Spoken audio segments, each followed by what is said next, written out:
Fala pessoal, sejam bem-vindos ao podcast Cara dos Esportes, Gabriel Martins aqui para dar o pontapé inicial na semana das finais da NBA.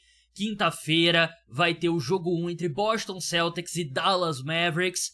Eu e o meu amigo Vitor Buratini, jornalista do Camisa 23, vamos fazer um preview de tudo do que a gente pode esperar dessa série, matchups, vamos falar do caminho dos Celtics até a final, o caminho dos Mavericks até a final. A gente vai fazer um draft com os jogadores dos dois elencos, que é um exercício que eu faço todo ano antes do Super Bowl, que é uma forma de dar uma análise mais profunda do elenco, não ficar ali Jason Tatum, Luka Doncic, né, ficar Patrick Mahomes e seja lá quem for, vai ser muitas vezes Patrick Mahomes contra outro quarterback no caso do Super Bowl.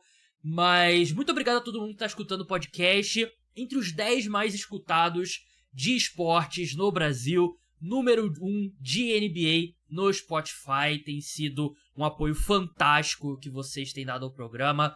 Vamos continuar crescendo cada vez mais. Deixa 5 estrelas lá no Spotify. Segue o podcast, indica para os amigos que gostam de NBA e que gostam de NFL também. Eu postei, por exemplo, nesse domingo um episódio novo sobre futebol americano.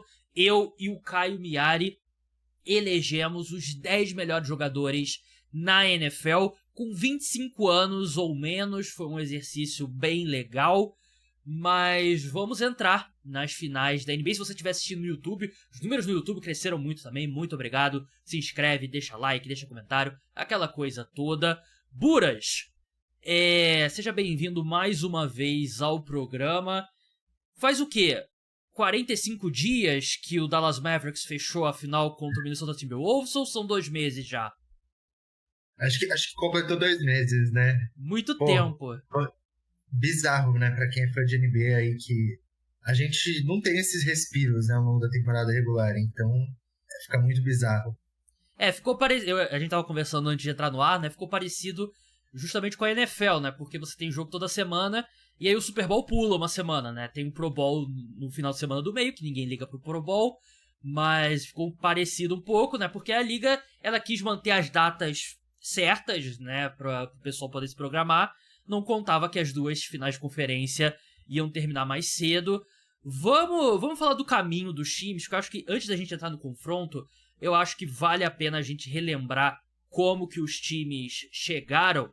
Como o Dallas Mavericks foi o último time que jogou, e eu falei sobre a temporada da equipe como um todo recentemente, vamos começar pelo Boston Celtics, Buras, porque teve muito daqueles memes assim, né, tipo, caminho do Mavericks, né, e aí é o cara lá se ferrando e tal, não sei o que, caminho do Celtics, é o cara caminhando tranquilamente e tal.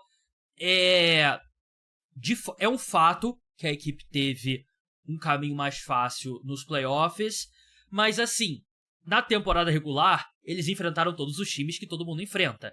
E na temporada regular, eles atropelaram todo mundo, né? Eu não lembro agora de cabeça o número, mas foi um número absurdo de vitórias por 20 pontos ou mais.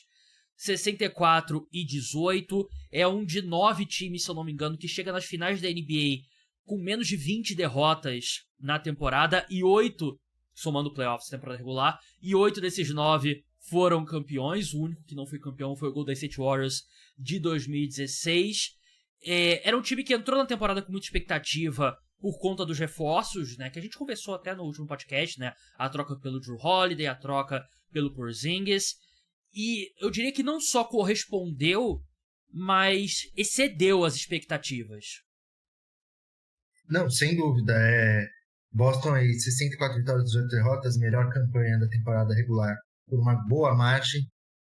Nesses playoffs, é o que você falou, muita gente às vezes acho que diminui um pouco o caminho que eles tiveram até chegar nas finais, porque realmente todos os adversários deles tiveram lesões ali, jogadores importantes. Porém, o Celtics também perdeu ali na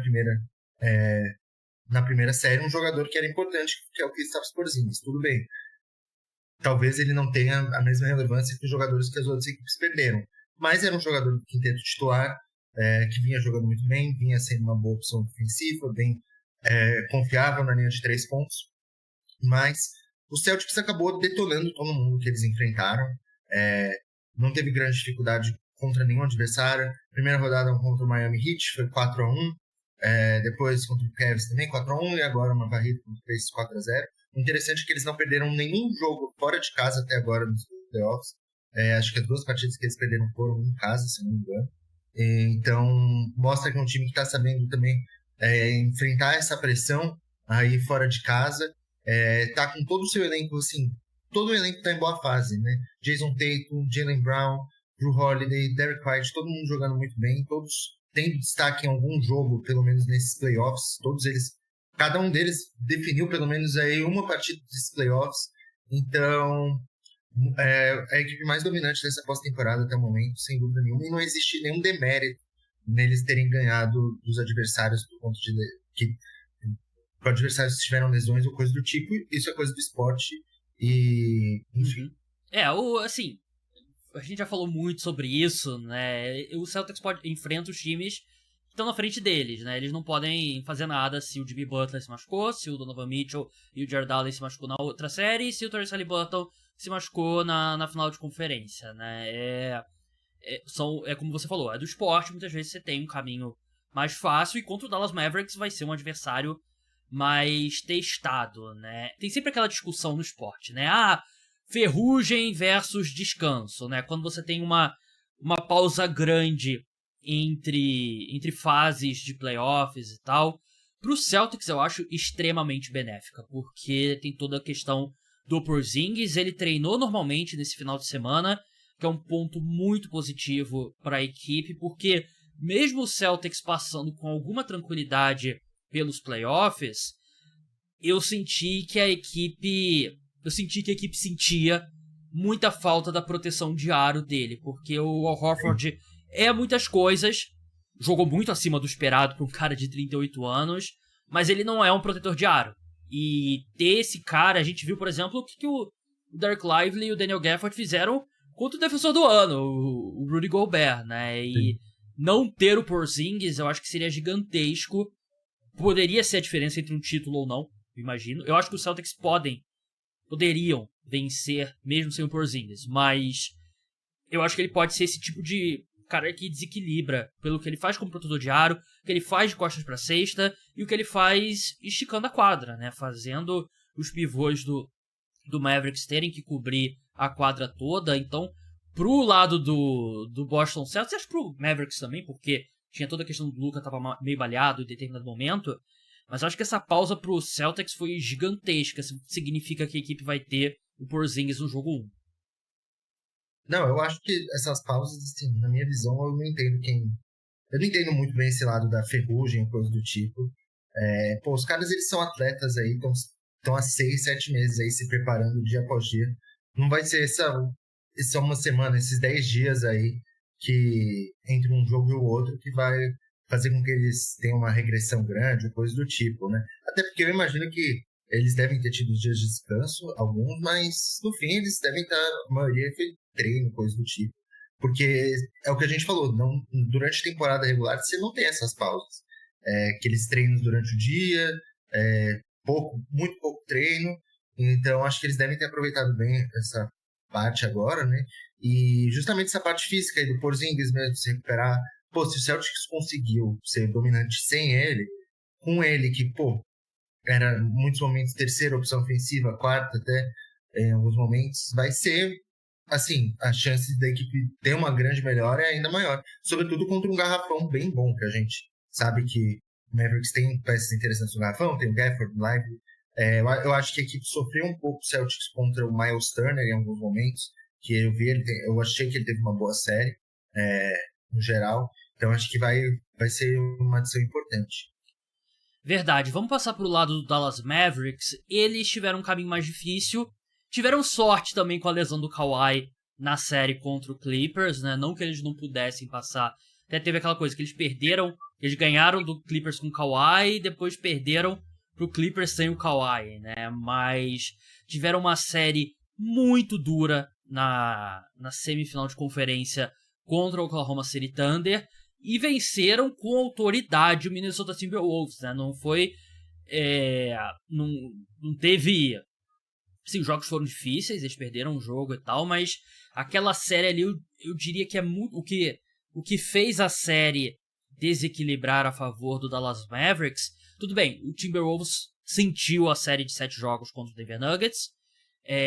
Não jogou bem, mas eu acho que é muito mais a ascensão do Dallas Mavericks, o time foi melhorando série de playoff após série de playoffs, do que um colapso completo do Minnesota Timberwolves. E se a gente for olhar quando que começou, fosse um gráfico ali de crescimento, esse crescimento do Dallas Mavericks tem uma data bem clara, né? Que é o dia 8 de fevereiro, que é o dia que fecha a janela de trocas, e eles terminam com Daniel Gafford e com PJ Washington, né? E o time, você vê todos os números, é um dos melhores times, 3 melhores campanhas do pós janela de trocas, top 7 em ataque e em defesa após a janela de trocas, né? Então, o Dallas Mavericks é bem fácil ver quando que esse time clicou. Sim. Não, é o que eu falei anteriormente dessa questão do elenco, né? O Mavericks teve uma grande melhora ali na trade deadline, agora conta com um grande quinteto, e tem ótimas peças no banco também. Tem o Derek Lively, como foi uma escolha muito criticada, mas pô, o que ele tá rendendo é brincadeira. Eu jamais critiquei. Jamais. Nós dois criticamos, né? Eu fui um ávido crítico, inclusive, mas é a vida, né? Pelo menos é por isso que eu não trabalho com basquete, né? Diretamente, assim, por isso que tem os scouts ali. Mas Derek Lively, muito bem. O próprio Josh Green é um ótimo jogador. Tim Hardaway Jr., a gente sabe que tem as suas dificuldades ali, às vezes, em questão de consistência, mas é um cara que pode, muitas vezes, mudar um jogo ali, vindo do banco. Então, é uma equipe com muitas opções agora, e acho que isso foi algo que fez falta em alguns momentos. Óbvio que ainda tem, talvez, uma ou outra lacuna ali que poderia ser preenchida no banco de reservas, mas eu acho que agora nos playoffs, que você tem uma rotação muito menor, são 8 jogadores que entram em quadra em uma partida de finais, muitas vezes, eu acho que eles estão bem servidos, né?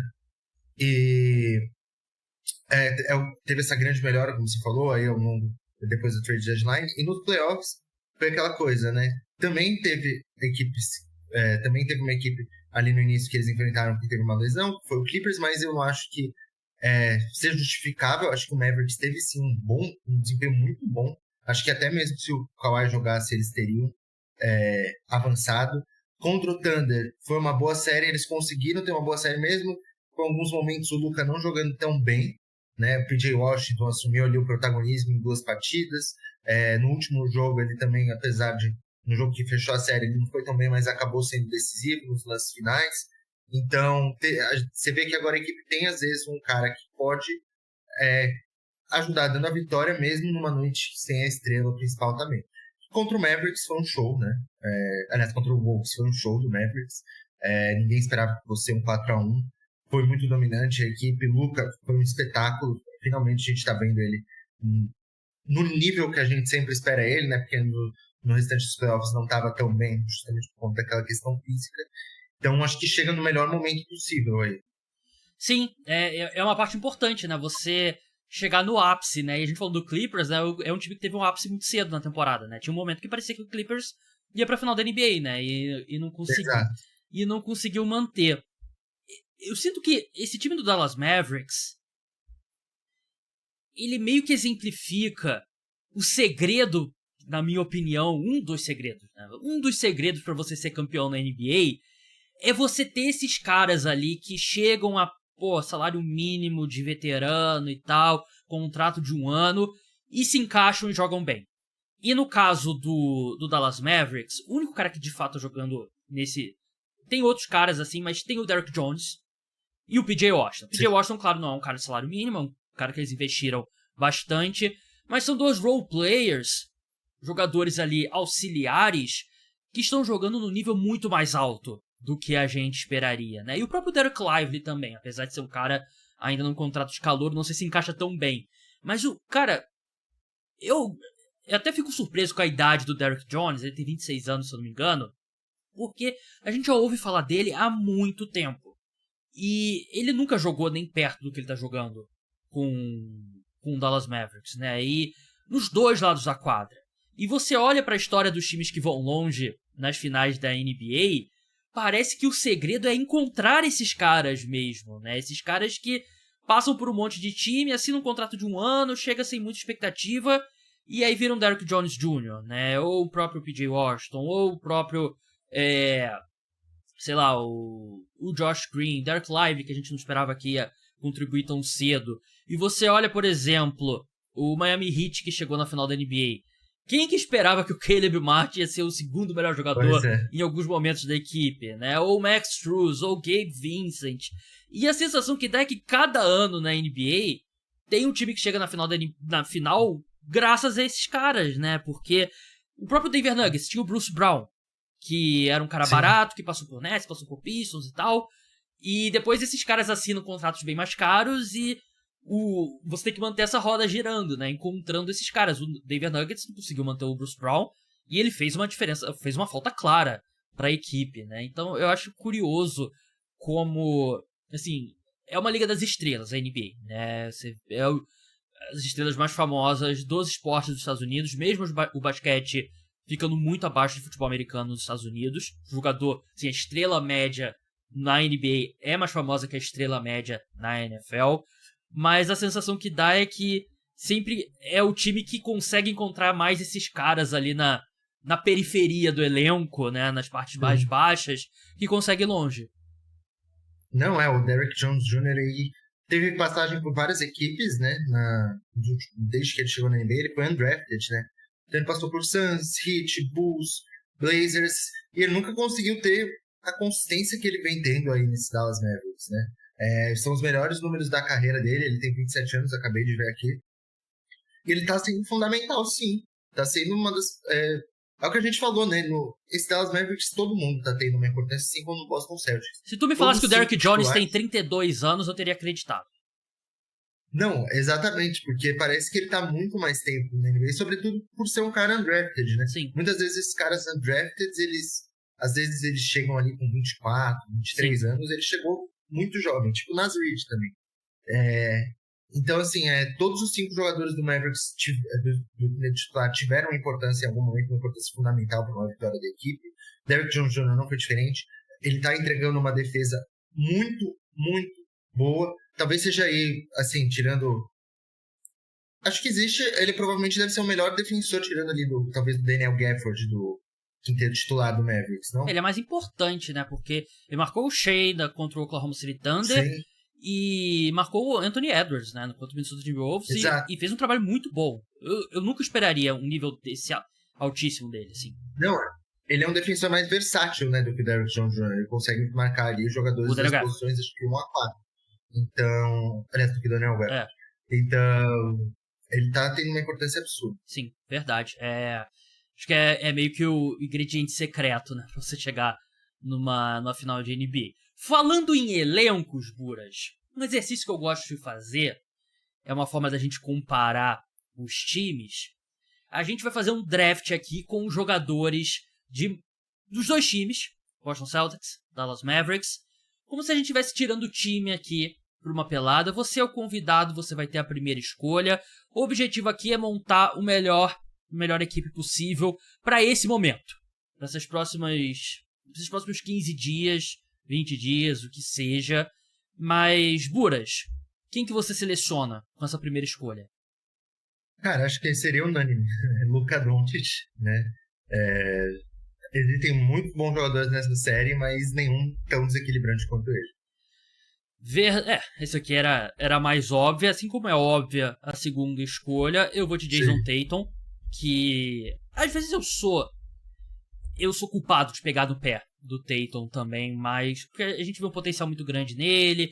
Às vezes ele fica ali achando que ele é o Stephen Curry, ao invés de... Aliás, achando que é o Kobe, né? Porque ele não acha que é o Kobe, ele tem certeza que é o Kobe, né? Mas ele fez um grande playoff, fez uma série muito boa contra o Pacers. Eu achei loucura o Jaylen Brown ter vencido o MVP das finais do Leste ao invés do Tatum.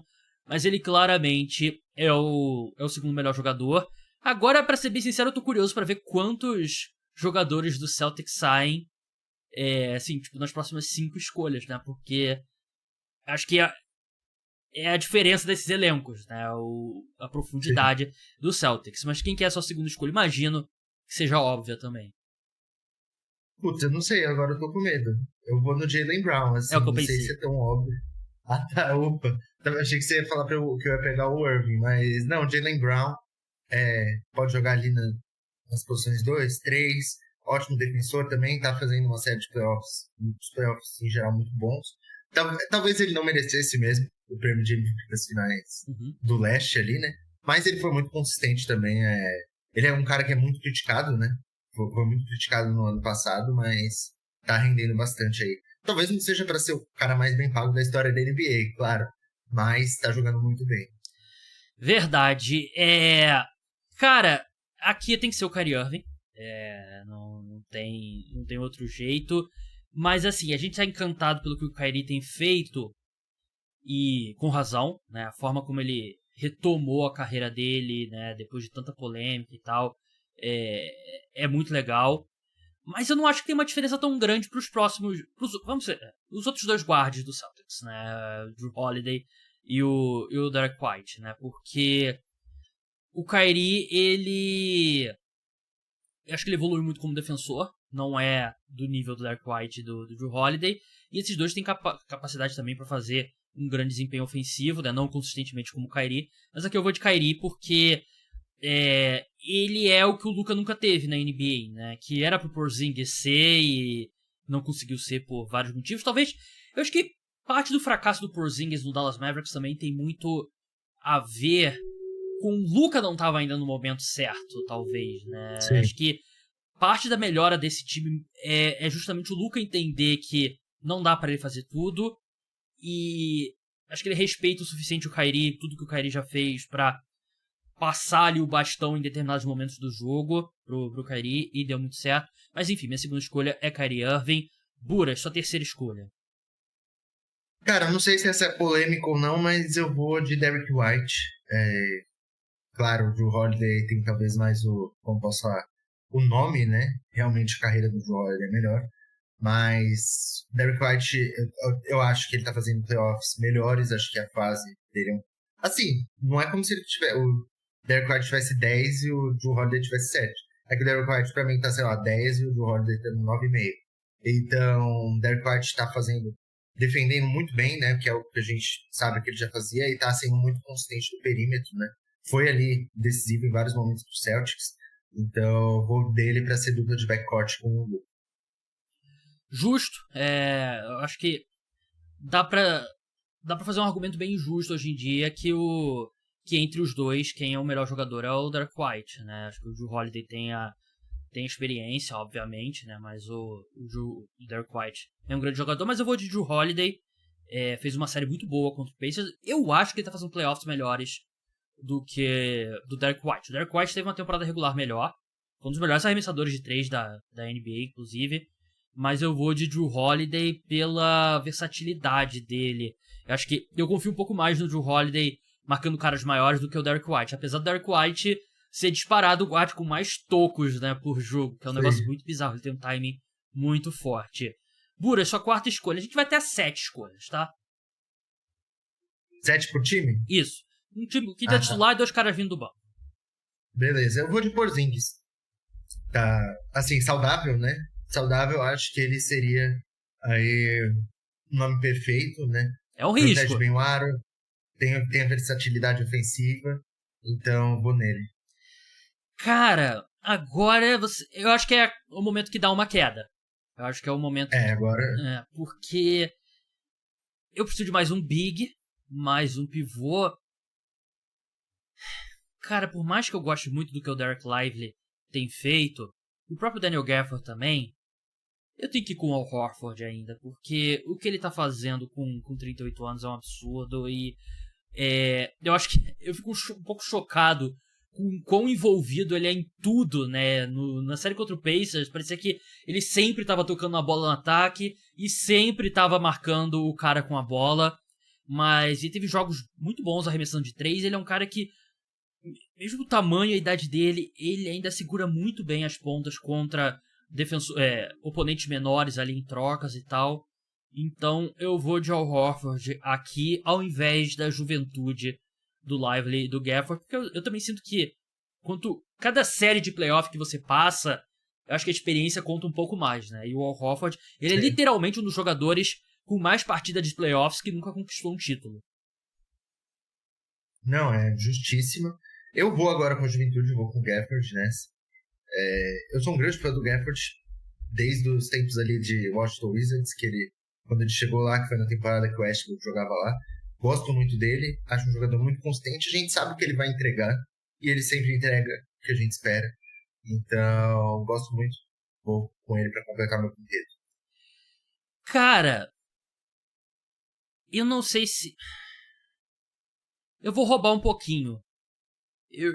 Eu acabei de falar muito bem de um cara, mas eu não vou selecionar. E vou selecionar um cara que é o sexto homem do Dallas Mavericks. Eu vou de Derek Lively aqui. Vou fazer um time maior com o Horford e Derek Lively.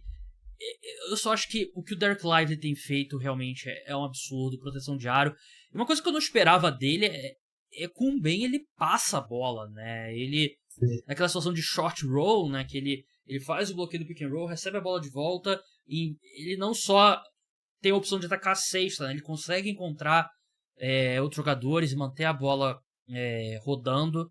Então eu vou de Derek Lively aqui. Imagino que eu deixei o Derek Jones no seu colo agora. Não, mas eu vou no PJ Washington, então. Outro bom também. Gosto muito do Derek Jones, mas, assim, no meu time, acho que de sexto homem, eu preferia o PJ Washington, porque é um cara que eu acho que ele pode entrar e mudar a partida ofensivamente. Muitas vezes é isso que eu valorizo mais no sexto homem, aquele cara que pode entrar, matar umas bolas e mudar o rumo do jogo.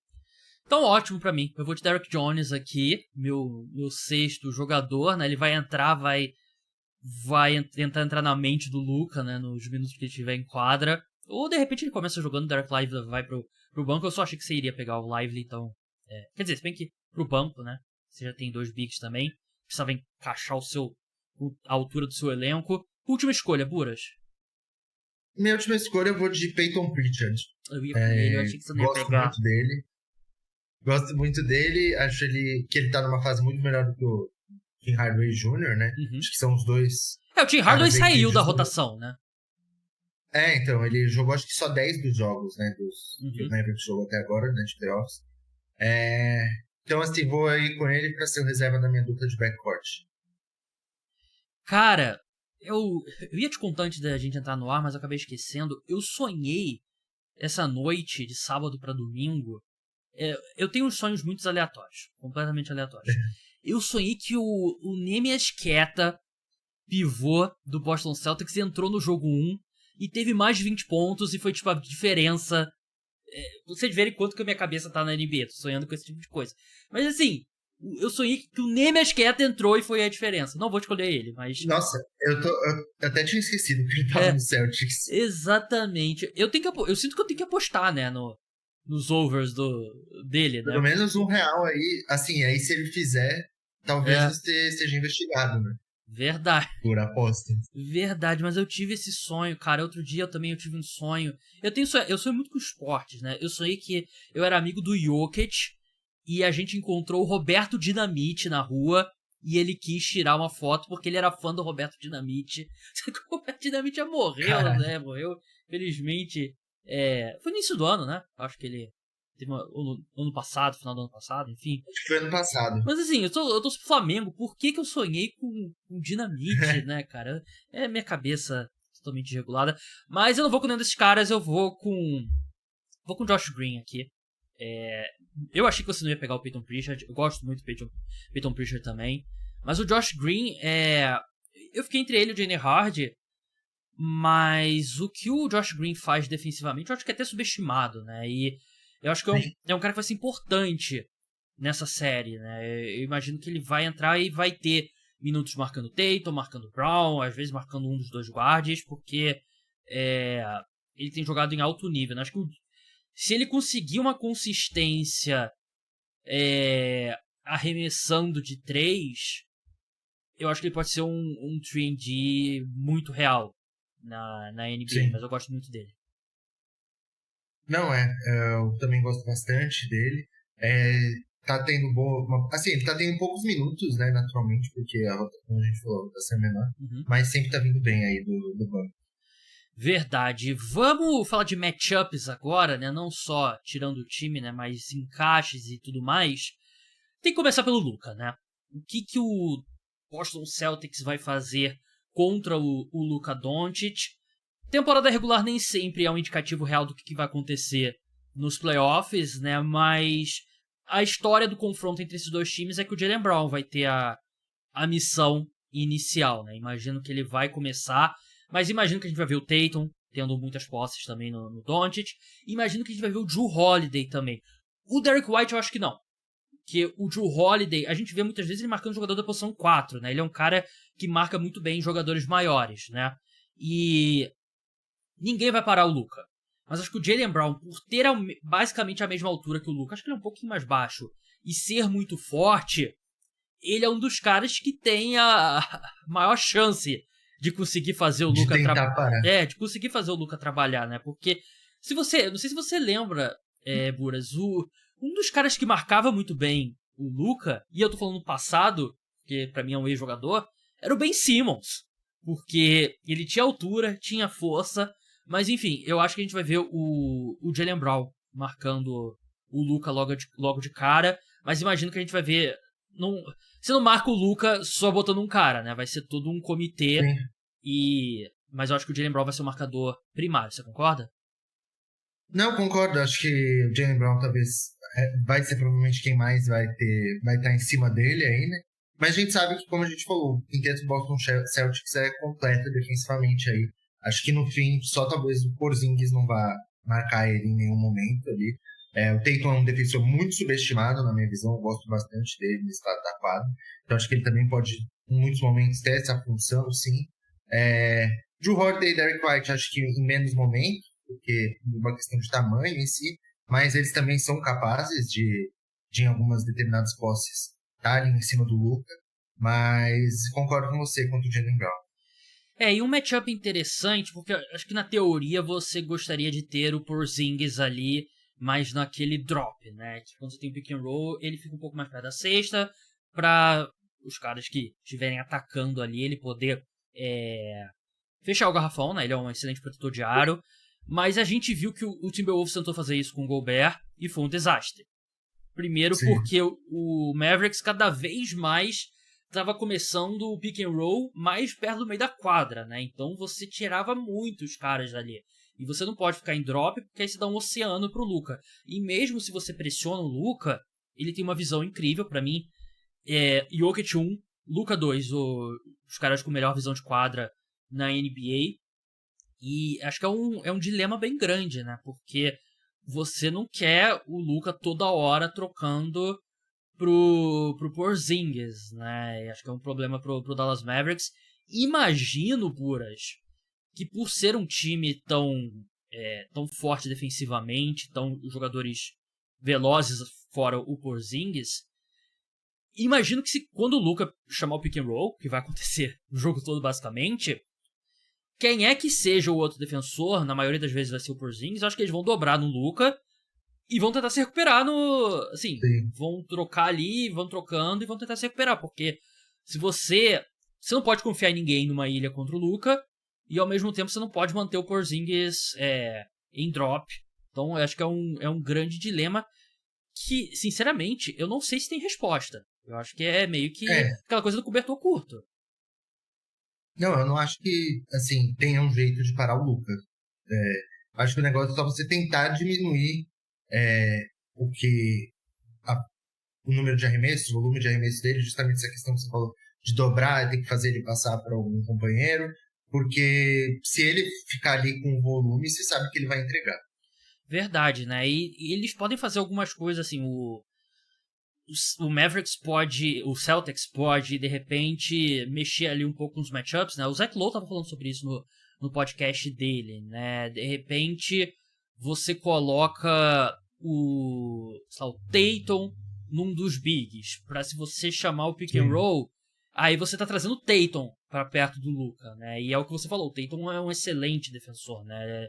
É subestimado nesse ponto, né? Invertendo a quadra, vou falar de Kyrie também e tal. O Celtics apresenta um problema para todo time que enfrenta ele, porque nenhum time tem boas peças para você encaixar com dois caras na ala do nível do Tatum e do Brown. Sim. o Mavericks tem o Derek Lively. O Mavericks tem o Derek Jones Jr. E ele tem condições de, assim, claro, ninguém vai parar o Tatum, ninguém vai parar o Jaylen Brown. Mas ele tem condições de fazer qualquer um dos dois parar. Mas e aí você marca o outro com quem? Eu sinto que meu palpite é que essa série começa com o Derek Jones, o Jaylen Brown e o PJ Washington, o Jason Tatum.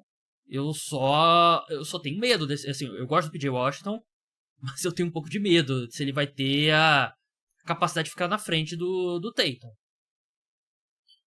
Assim, o PJ Washington, ele até é um bom defensor, eu acho, ele é um defensor positivo aí, mas ele não, o Mavericks nessa questão tá bem prejudicado, digamos assim, né, porque por mais que você tenha falado, o Kyrie evoluiu defensivamente, o Luka também não é mais o defensor horrível que ele era, a equipe ali de digamos assim, um especialista defensivo, só tem ali o Derek Jones Jr. mesmo, né, que é um cara que vem se provando nesses playoffs. O resto dos jogadores, eles têm uma discrepância, eu diria, ali, do que eles produzem no ataque em relação ao que produzem na defesa. Talvez por isso a gente veja mais do Josh Green, né? Exato. Menos do Daniel Gafford, que eu nem tô contando ele nessa equação, porque não faz sentido algum o Daniel Gafford marcar qualquer um dos alas. Então acho que esse vai ser um grande problema. Acho que o Derrick Jones Jr., ele, em alguns momentos, eu acho que ele vai sim ficar no Tatum ali, porque o Tatum deve ter mais volume de jogo do que o Jaylen Brown. Então vai ser um problema um pouco maior. Mas realmente o que você falou, o Josh Green provavelmente acho que ele vai receber aí mais minutos. Vai pegar ali talvez um pouco dos minutos ali, talvez do PJ Washington ali, talvez ele jogue com o Derrick Jones Jr. e o Josh Green em alguns momentos, que é uma lineup bem mais baixa, mas que talvez consiga impedir mais os alas do Celtics de pontuarem. E o que você acha que o Dallas Mavericks vai fazer com o Doncic na defesa?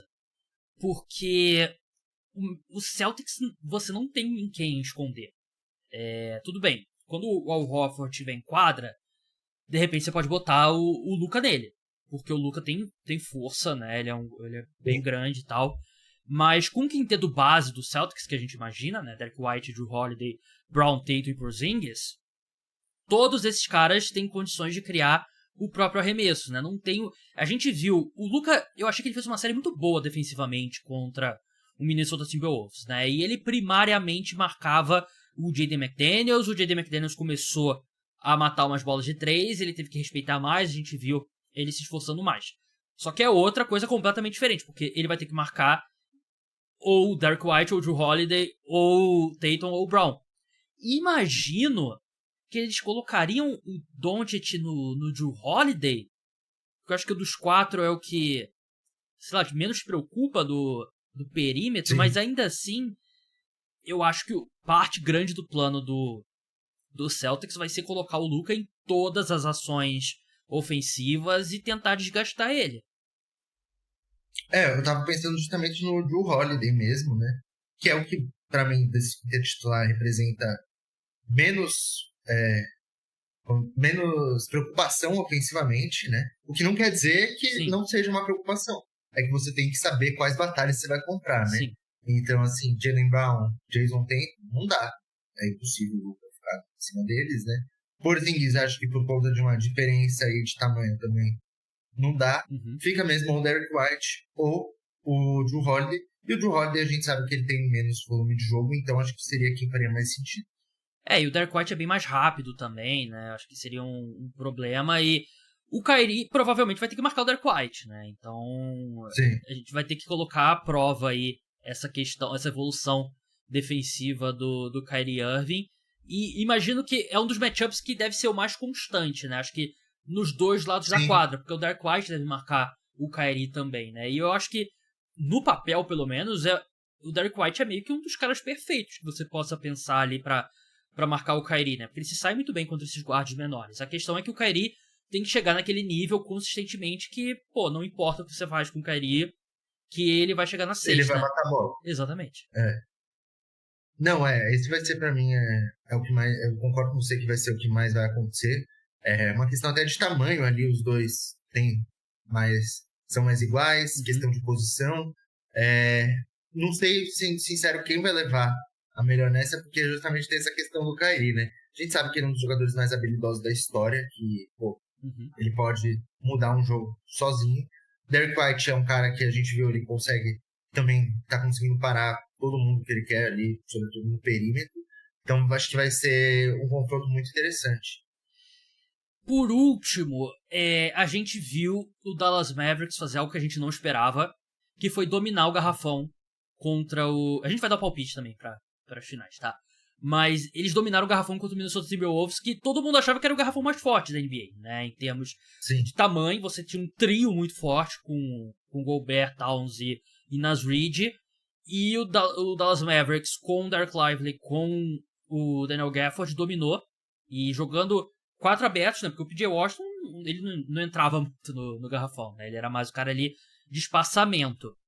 Você acredita que Dallas vai conseguir equiparar esse domínio que eles tiveram contra o Minnesota Timberwolves? Ou você acha que o estilo de jogo do Boston Celtics dificulta? Não, eu acho que, assim, equiparar talvez não, mas eu acho que eles vão fazer um grande trabalho. Acho que as duas opções ali que eles têm para o garrafão em si, de pivôs de origem mesmo, Derek Lively e o Daniel Gafford, são caras bem capazes de fazer isso. E ainda tem o PJ Washington, que, como a gente falou, é um positivo na defesa.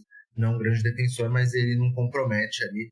Acho que eles são capazes de conseguir segurar o Porzingis, sobretudo se o Porzingis ficar ali mais no garrafão, não ficar tanto tempo ali no perímetro, porque fica até difícil ele estar todo momento no perímetro, sendo que todos os outros 4 também são capazes de ficar por ali. Sim, e você não vai ter um 0 ofensivo, né, como era o Gobert, Exato. né, e acho que não vamos ter a discussão do Gobert agora, né, pelo amor de Deus, ninguém aguenta mais, né, é a tradição, né, todo mês de abril, mês de maio, essa discussão sobre o Gobert nos playoffs.